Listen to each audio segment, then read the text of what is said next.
Hey, beautiful soul. Before we jump into the episode, I want to know, did you know that I have a completely free virtual new moon circle called Co-Create every single month? This stemmed out of a constant request for a space or a church that taught so many different spiritual modalities, tools, systems, beliefs, and I didn't have any place to send them. So I created it. In Co-Create, this is the space that I want to bring to you to learn how to create a connection to yourself, your energetics, and the divine in a community that won't make you feel like a weirdo. A space where you can ask any question you want, where we get to dive into so many systems and beliefs and tools, and you get to pick and choose what feels good for you. So you can learn what it means to truly co-create with the universe, God, source, for flow, trust, and surrender, to connect with other women who are spiritually curious in a space that's safe, sacred, and inspirational. It's your space for you to find your people and lean into new spiritual practices to truly co create with the universe or God or source or whoever you feel connected to.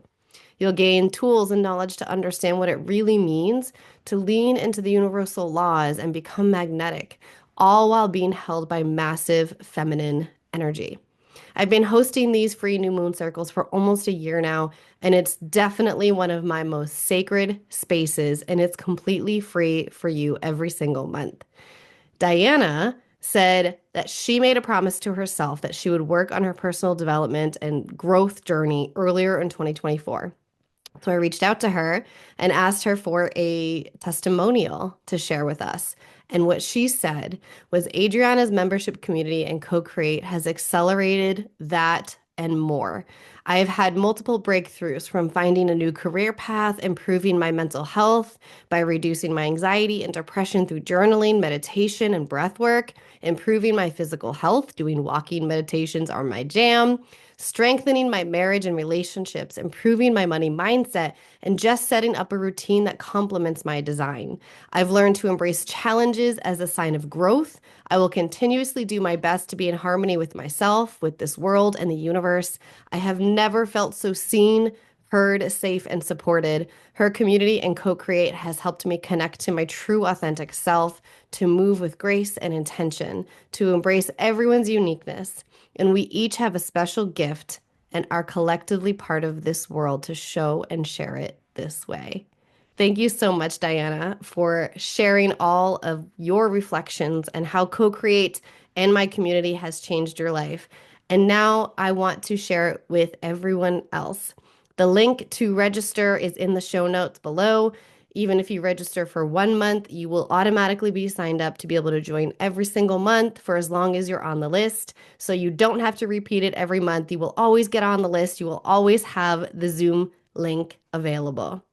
I love you so much. Thank you so much for being here. Now enjoy the episode. Welcome to the No BS Human Design Podcast. I'm Adriana Keefe, human design coach and motivational speaker. I went through my quarter life crisis in my 20s and had to learn how to navigate through finding what I was meant to be doing with my life. I refused to believe in the culture that said we were all meant to have the same path and boring careers until we retire and die.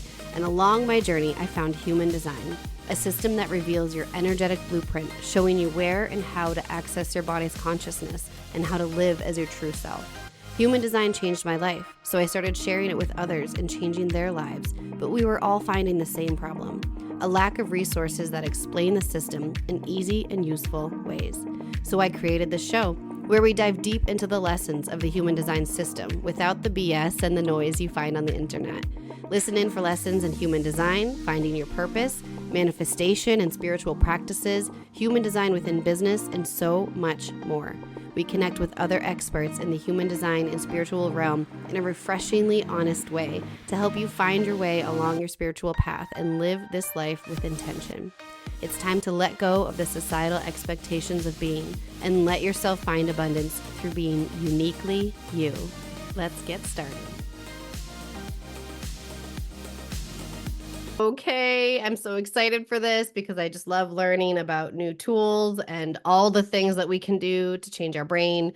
Thank you so much for being here, Allison. I'm so excited to hear all about rapid reprogramming and everything that you've done. I mean, just looking at your bio, I'm just like, oh, she has so much knowledge. Thank you for being here to share it with everyone. Thank you for having me. I'm so excited to share my story, share what I know, and hopefully bring some new tools to your audience. We love tools. We're like Yeah. obsessed with tools, of course. So, who is Allison? Like, let's strip away All the right. formal bio. Who Okay. are you? So Allison K. Dagney is actually a pseudonym. It's not my real name. It's the name that I chose when I wrote my memoir, When Tears Leave Scars. And I never sought out to become an author, but I wrote the book after experiencing 20 years of emotional abuse. And I thought, I can't be the only person who's gone through this. Like, it was very hidden. I didn't even know it was happening to me. Someone on the internet told me, look into narcissistic abuse. This is like, this is emotional abuse. And I'd never even heard of it. So I planned my escape and I escaped. And during the time that I was like healing from the abuse, I was like, I have to write this book. So I wrote the book, and then that led me to, as the universe would have it, into someone else's world who teaches the subconscious reprogramming and rapid reprogramming tool that I use to help my clients. So I never sought out to be an author. I never sought out to be an emotional abuse recovery coach. I was a stay home mom for like 12 years of my life. I have a background in human resources and recruiting, and now I'm here. So my whole life has led me to this point. So now I help other women recover from emotional abuse. I specifically, well, I shouldn't say specifically. I can help with it can help with anything, but my niche is really like rumination. So things that you're ruminating over, things that you really can't get out of your head. If you're thinking about the future, the past, just different things that you just feel like, get this out of my brain. I can't stop Mm. thinking about it. So yeah, so my ex-husband does not know that I am an author. He does not know that I am an emotional abuse recovery coach.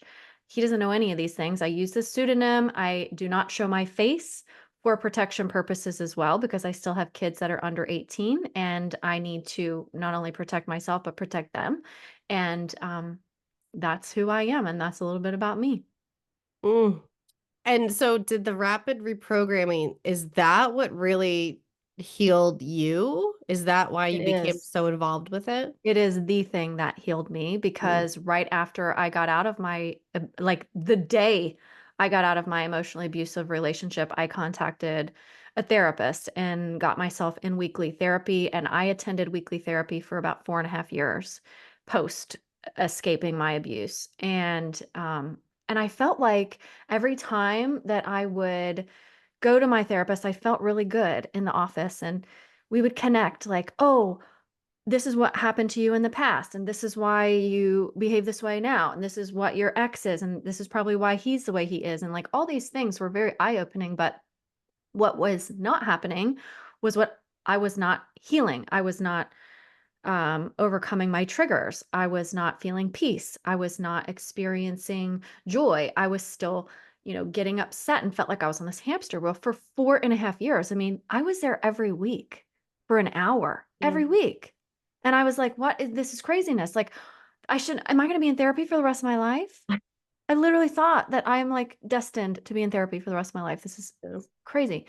So, yes, when I found a podcast online. It was a great podcast, and I messaged the lady who did the podcast because I was listening to her all the time, and I was trying to implement the things that she was directing on the podcast. And so I messaged her and I said, "Hey, can I take one of these episodes and put it on my book website? Because I think some of the people who read my book might like to listen to this." And she said, "Absolutely." So we started chatting back and forth. And then one day she said, "Have you ever thought about being a coach?" And I was like, "Not really." And she's like, "Let's talk about it."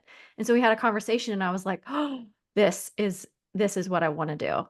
So utilizing her tools and her methods, then I got certified to do that in the rapid reprogramming. And now that's what I help other women do. So yes, it Mm. was absolutely the thing that helped me, because within months of using it, I was a different person. I couldn't believe the changes and transformations within just a few months that I had gotten, and over 4.5 years had never gotten me in therapy. It's so fascinating the way that your life unfolds Mhm. based on what feels really really negative that happened to you and why your soul needed to go through that. Like, I mean, Mhm. I've gone through my own journey with that, with my childhood. And now I'm at the point, like, when people say, "Oh, I'm so sorry you went through that," I actually say, "I'm actually not. Like, this is what I needed to do here. And I took one for the team, in a way. And that's something I'm okay with. I'm very much resonating with like my soul's journey with that. So thank you for stepping into that because there's a lot of people who wouldn't and who wouldn't talk about it at all. I'm super curious. Did your pen name have any significance to you? Like the Yes. Dagney, K Dagney, or both, or all of the above? Yes, and so my first book was my memoir up from the time that I met my ex to the time that I escaped and got out of the marriage. And then a lot of my readers were saying, "We want to hear the second, but what happened afterwards? What happened in the divorce? What happened in those like 7 years that, after you had to go to court and the court battles and all that stuff?" So in my second book, I actually talk a little bit about that name and then how that came about. So I'll go ahead and share with you, but Allison, I chose that name because my ex-husband's brother had a girlfriend named Allison, and I just adored her. And we were my husband and I, we were married, but they weren't married. And I just loved her so much. She was just so sweet and such a just an adorable thing. And I remember one day we were on the back porch and he said to her, well, he said to me, he was like, "Do you think that you should even be with someone if they can't see themselves marrying you?" And I was like, no. I was like, if you don't, at that time in my life, that's what I said. I was like, no, if you don't see yourself being able to marry someone, it's probably a waste of time. And that answer kicked off her to leaving him. Oh, wow. And I believe he is also highly narcissistic like his brother. And I always just admired her immediate courage to just like that quickly be like, done. Like, this is not going to work out. So she's off living her life and she's remarried, has her own kids, and has a beautiful life Mm. now. The Dagney part actually means new day. So I wanted a name that reflected something positive for my life. So I chose that because the actual meaning of it is new day. So yeah. It's And K, so I just stuck in there beautiful. because I just liked the way it sounded. Does Allison know this? No, she does Oh, not. man. Mm-mm. Oh, that's so. Yeah. I mean, someday I bet you'll tell Oh her. yeah. She'll be Oh yeah. so honored. Yeah. That's cool. Okay, so before we keep going, Hmm. please share your human design if you know your type Okay. of profile and your Yeah. astrology, whatever parts of it you know. Okay. I am a 6-2 generator. And interestingly, almost every single one of my centers are defined, Mm. except for one, which is my third center. My sign is Capricorn, and I don't know a ton about astrology, but I know that I have a Gemini rising. Is my moon? Is that what it is? Yeah, I think that's. Rising is your ascendant, moon is Oh, it's different. okay. Yes. So it's rising is Gemini. That's gotta Yes, be so fun. That's just two very different energies. I know. I feel like I'm always on this like, opposite spectrum of myself, and I'm constantly Yep. being pulled in two different directions. Yep. So Yeah. interesting. Okay, so let's go back to the beginning a little bit. Especially because like now I'm at a point where I'm able to recognize that some of the bigger relationships I had in my life were actually with people who probably are considered narcissistic. And I mean, pretty solidly on that scale. I know it's like a big scale. So it's really interesting to me that I guess now that I'm just realizing that. And so I think a lot of people listening are probably curious, like, how do I know if I'm in an emotionally abusive and or narcissistic relationship? And it might not be romantic. It could be with a friend or a colleague or whatever. And like, what do we say to them? How do they identify this first?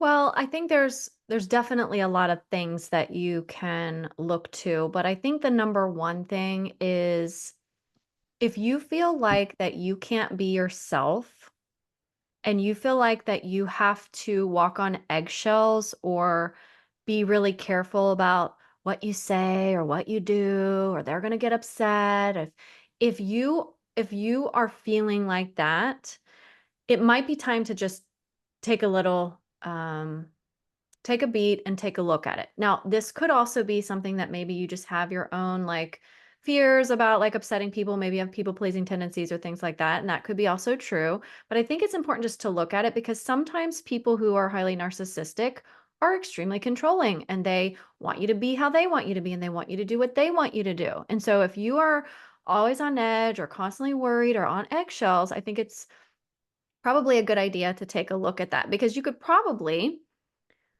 distinguish between other relationships where you don't feel like that. Like, oh, well, my best friend so and so, she doesn't make me feel that way, but this person always makes me feel that way. So, what is it about this person? So, I think that's a big thing.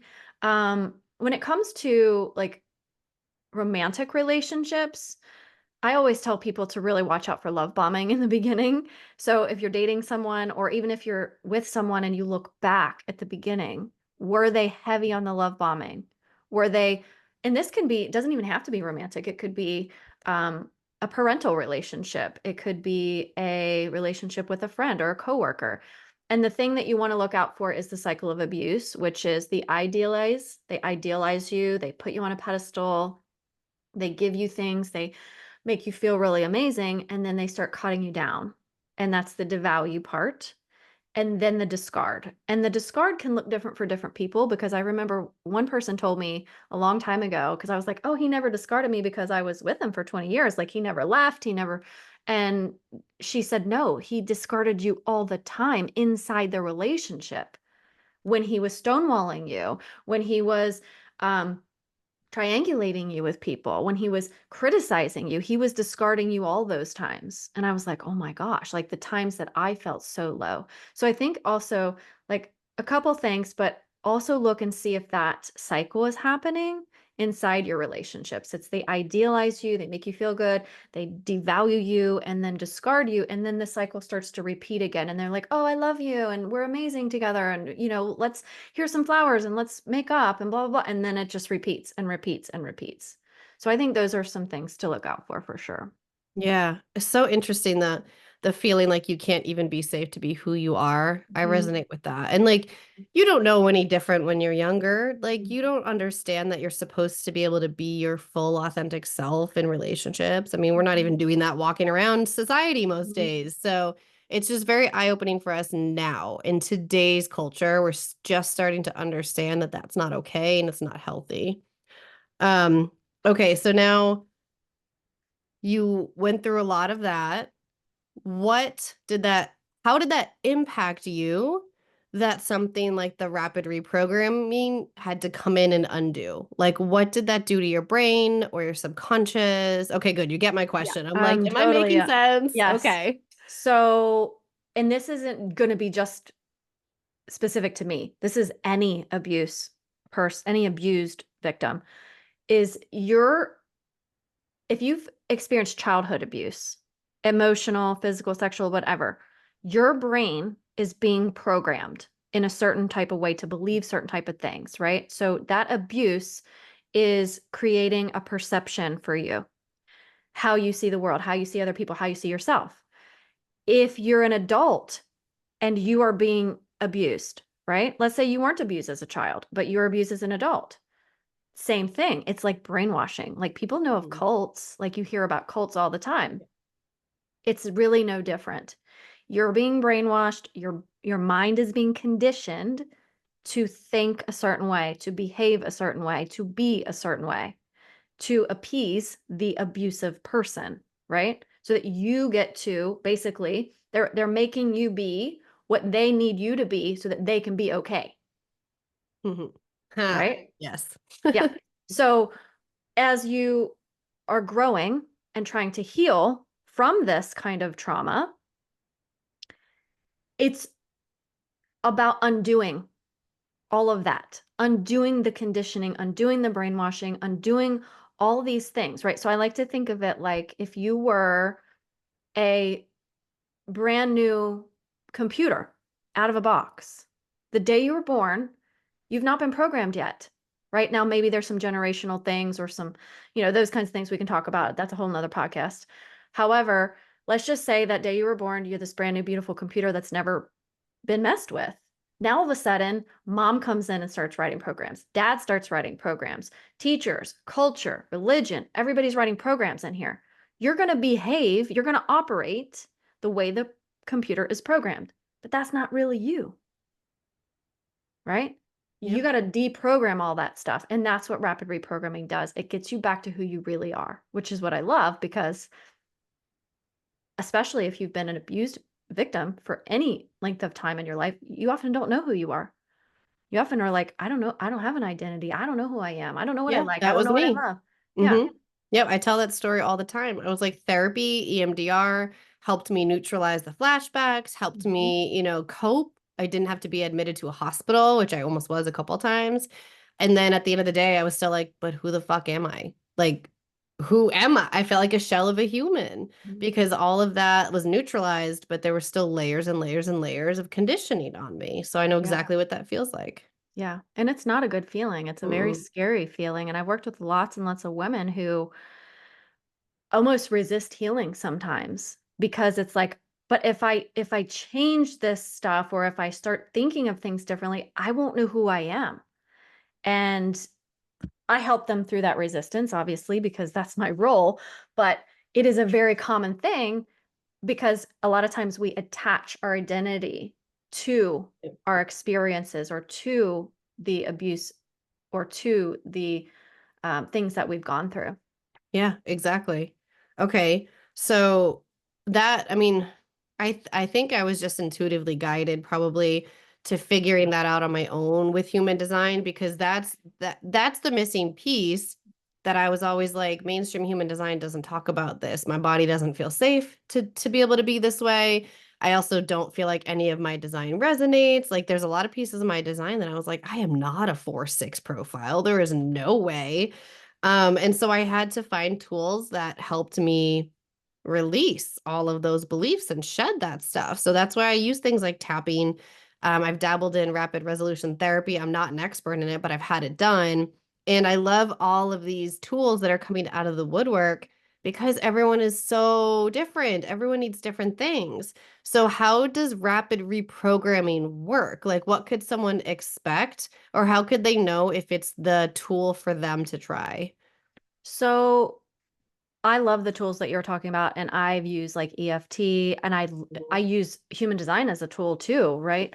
The difference, I'm gonna I'm gonna draw a difference between rapid reprogramming, the specific tool that I use, and therapy. And the main difference is in rapid reprogramming, we are actually getting to the root of the problem. So I like to talk about if you have a headache for 3 days straight and you came to me and said, I have this headache, my head hurts so bad. I'll be like, well, tell me about what are you doing? Like, what's going on in your life? What are you eating? What are you drinking? Blah, blah, blah. And I'm like, oh, duh, you haven't had any water. And you're like, well, I take Tylenol or I take ibuprofen and it goes away. I'm like, yeah, but you don't need to do that. Like you don't need to keep taking medicine. You just need to drink water. Let's get to the root of Mhm. the problem. So that's the difference is, and that's the thing that was really eye-opening to me when I started learning about it, was that your subconscious mind is running 95% of how you show up in life. That's how you feel. That's how you behave. It's what you think about. That's all the stuff in your subconscious mind. So if you're thinking like, oh, I am good enough, I know I'm good enough, but then you feel like shit about yourself, right? But you're telling yourself you feel, I am good enough. That's only 5%, right? That's the willpower. So we were trying to convince ourselves using this 5% willpower that yes, I am good enough, I am good enough. But underneath the surface, you might have 25 beliefs that are saying things like, oh, remember that time that your mom looked at you funny when you did that little dance, or, you tried to do this or that and you failed, and, you're really not good enough, right? So all those things that are under the surface is what we don't see and what we don't work with. And that's what rapid reprogramming does. It gets to the stuff that is actually running the program, the stuff that, like I said before, that people have made you to believe about yourself, that things that you've just been carrying for years and years and years. So we take that stuff that's in the subconscious mind and we basically flip it on its head. And we use the language of the subconscious mind, which is stories, images, visualizations. Like if I tried to just, this is why I say, oh, I have a podcast episode about why affirmations don't work. Oh my God, I was waiting for us to talk about. I wrote down manifestation Yeah. because you're And touching, hitting the nail on the affirmations, head. Yep. I love affirmations. I really do. And I think they can be Mhm. super helpful. But if you look in the mirror every day and tell yourself, I am good enough, I am good enough, 500 times in a year or 10 times a day or whatever, guess what that's doing? That's like speaking Chinese to a person who only speaks English Mhm. to your subconscious mind. But if you can speak the language of the subconscious mind and you can tell your subconscious mind that you're good enough in other ways, like, but remember that time when I was a little kid and I went around my neighborhood and I gave out bracelets that I made to all the old people in my neighborhood because I knew they were sad. I am good enough, right? You start showing your mind these proofs, these evidences, and these stories that your subconscious can really truly get a hold of. And that actually, what it does is it changes the neural pathway in your brain. There is evidence that with repetition and with practice, you can actually move these neural pathways. So if it's on this old repetitive thought that says, I'm not good enough, or I'm a bad person, or I can't do anything right, whatever we're believing in the subconscious, we can actually change it because of neuroplasticity. So there's science behind this versus like I cringe when people are just like, oh, just say these affirmations and like, okay, it's not a negative thing, right? But it's kind of wasting your time. Yep. It's kind of how Yep. I look at it. Yes. I second all of what you said because I literally when you were started talking about the conscious being 95% and like the first thing that pops into my head is that is the problem with the mainstream manifestation stuff. And this is what I've been saying for years is like it comes from the subconscious. Like Mhm. the way that you call things to you, the way that you heal, it's all in the subconscious. So, I mean, that's why naturally when you're becoming more of your design, these ways that you interact with people and the ways that you glow, that's why you start manifesting things more because you're literally a magnet. Your subconscious has changed. Things come to you more easily. So, like, this is just all variations on a theme. You can pick your tool or trying to chip away at the same stuff. So, it's like, find what works for you. What's the typical, like, if someone does rapid reprogramming, is it like a one session thing, like a 3 session thing? Does it just completely vary? Like, how does someone actually do it? So because of the brain's neuroplasticity, it is just like going to the gym. If you were going to build a muscle or if you wanted to lose weight, right? Doing it one time is not going to get it. I've had people ask me for one-time sessions and I refuse Yep. because I'm I'm going to be wasting your money and I'm going to be Mhm. wasting your time. It's not going to work. Can I help you get a shift? Can I help you see things differently? Absolutely. But the actual part that changes your brain is the repetitive practice. So my program is 12 weeks, no less. So we're going to meet every week and then you're going to practice in between. You're going to put pen to paper and you're going to use the 4-step process that I have learned from the lady who certified me. And we are going to put that on paper and practice it repetitively using the subconscious mind and putting pen to paper to tap into your subconscious.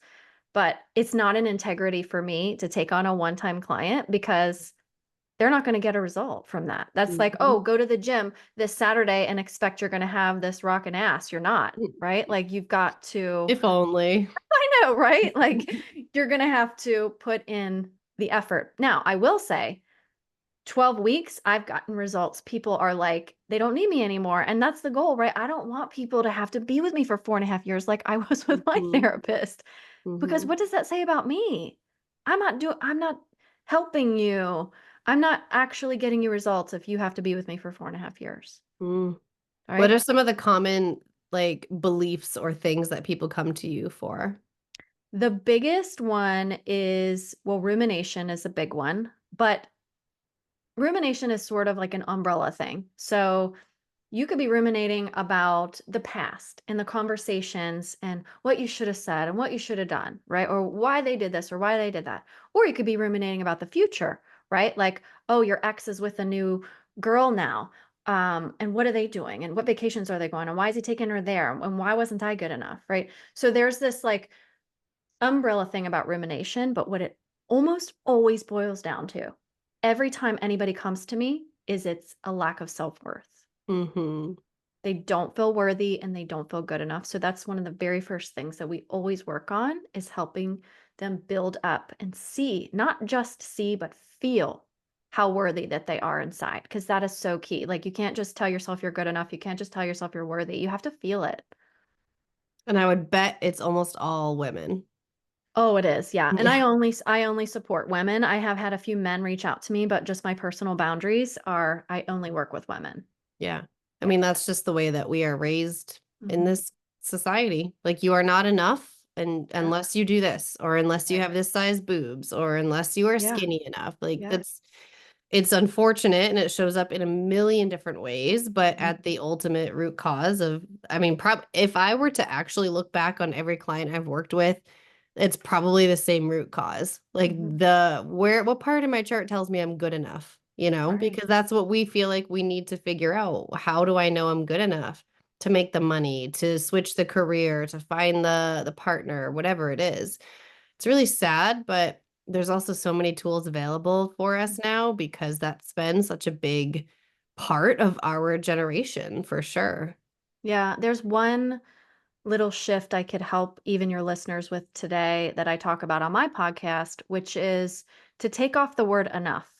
Mm, And the reason why I say that is because that quantifies it somehow. Like why would you put enough on the word on the phrase because your worth isn't quantifiable. No one's is, right? If two people or one person is lost in the woods, do we say, oh, well, is she good enough? Should we send out a search team? Should we go look for her? Let's check and see if she's good enough. We don't do that. We don't even say, is she good? We just say, let's go get her. She's a human being and she's worthy and we need to find her and she's lost. So I often tell my clients, let's take off the word enough and what's left. I'm not good. Let's start to shift that. In what ways are you good? I'm not good at all. Well, we're going to have to dig a little bit deeper here. Let's go all the way back to when you were a kid. Let's go to high school. Let's go to when you were an adolescent. Let's go to when you were at work. Let's go to when you were in school.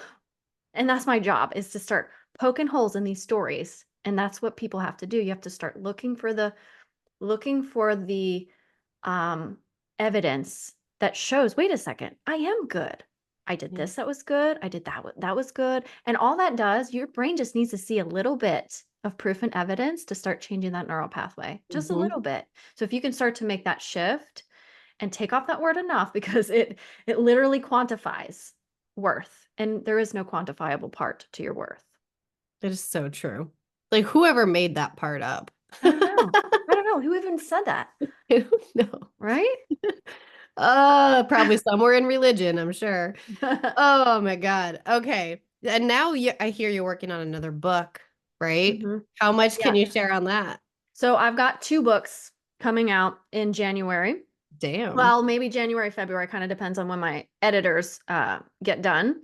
But the second book is really the sequel to the first memoir because my readers were saying, "Well, what happened after you left your ex?" Cliffhanger. Yeah, so they're like, I'm like, oh, and I didn't even think about because the ending of my book I feel like was a pretty good ending, but still, it was like they want to know what happened in those 6, 7 Yeah, the years. hero's journey. Yeah. Yeah, what happened in court, and it is a hero's journey, and it is very uplifting. So that one's coming out, and then after that, I actually have a self-help book, Using Your Brain to Heal Your Heart, that Mm. comes out after that, which goes into more of this technical stuff about the subconscious mind. So for people who would want to read that, um, and you don't have to have read even my first book to read any of the other ones because of the way that I've written them. So those will be out next year in 2025. That's so exciting. Is Yeah. the self-help book a reading only book, or is it a workbook style? Like, tell us a little bit It's about got that. workbook stuff in it so Okay. that there are activities that you can do and things that you can put into practice while you're reading it. Oh, so Yeah. fascinating. I Yeah. can't wait to write a book. I know it's Fun. on my timeline at some point, but it's not there yet. I just know it. So interesting. All right. Is there anything that you feel like we haven't touched on that's important to add here? Well, the only thing that we haven't touched on, because I know you are so much into human design, and I know your listeners love human design because that's why they listen too, also, um, is that I actually love finding out about my clients' human design when I work with them too, because if I know someone's human design, I'm better able to help them.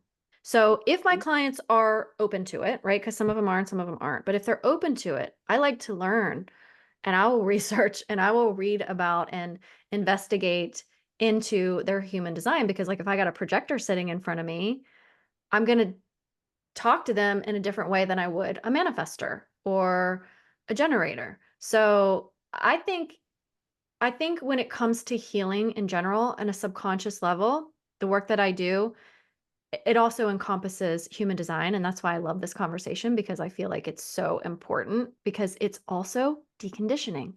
It's deconditioning out those old things that you may be in the shadow of or that you've been programmed to believe about yourself. So all that stuff is super helpful. And so I think that's important for people to know. Yes, I love that. It gives Yeah. you like a good, almost like a foundation, especially because if they're coming to you, chances are that they really don't know who they are or like Yeah. what they want to believe. They have that, no sense of direction in most cases. So being able to interpret someone's design chart even a little bit helps them see that vision and you Yeah. can hold space for that. I feel like it's extra hard when someone comes to you and you have no tools, no system, like nothing to know what they're supposed to be like. You're basically starting from scratch, just like they are, based on their experiences and what they like or don't like. And that's a really hard place to start. Yeah, I mean, it could be sometimes the blind leading the blind. If I Yep. know somebody has an open G center and they're like, I don't know who I am, I don't know my identity. And, it's like, okay, well, this combined with the fact that you've been abused, now Hmm. I have a place to help you. Now we can start to strategically plan on how we're going to move you forward and help you get that identity or help you feel into how you're designed to be. Hmm. So I think it's important to look at holistically, right? Like I help people with somatic work and stuff too in EFT because the bulk of what I do is in the brain, right? Is Yeah. rewiring your brain. But there are times that sometimes we have to get into the body more or we have to do something a little bit different. So I try not to just be like, oh, like it has to be this way. You have to only do this. And I love that you share these kinds of tools and that you are bringing this to a wider audience because it is not a one size fits all for everybody. Hmm. Yep. Like I love tapping. I think it's the fastest thing for me. It doesn't work for all my clients. Hmm. Sometimes they need breath work or hypnosis or something Yep. like what you offer. So Yep. just the more that we have access to all these different unique things, the better. Agree.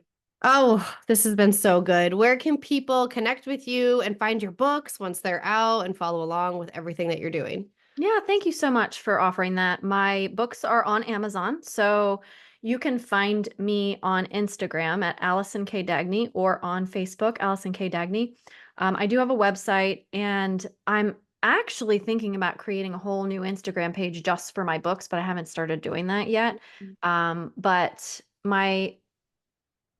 the memoir, the second part of my memoir is called Radiate and Rise.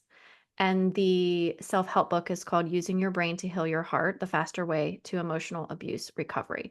So when those are out, you can find those on Amazon, or you can obviously just type my name in, Allison K. Dagney, and you'll find them out there. Anybody who wants to ever ask questions or connect with me, you can always find me on Instagram. I'm out there. Man, you've been a busy girl. Busy, very busy. Yeah. Very busy. So I hope that now you get to just like sit back and Oh, relax and receive. yeah. Yeah. Yeah. Thank Thank you you so so much much. for being here. I appreciate you. Yeah. Thank you. Thanks for having me.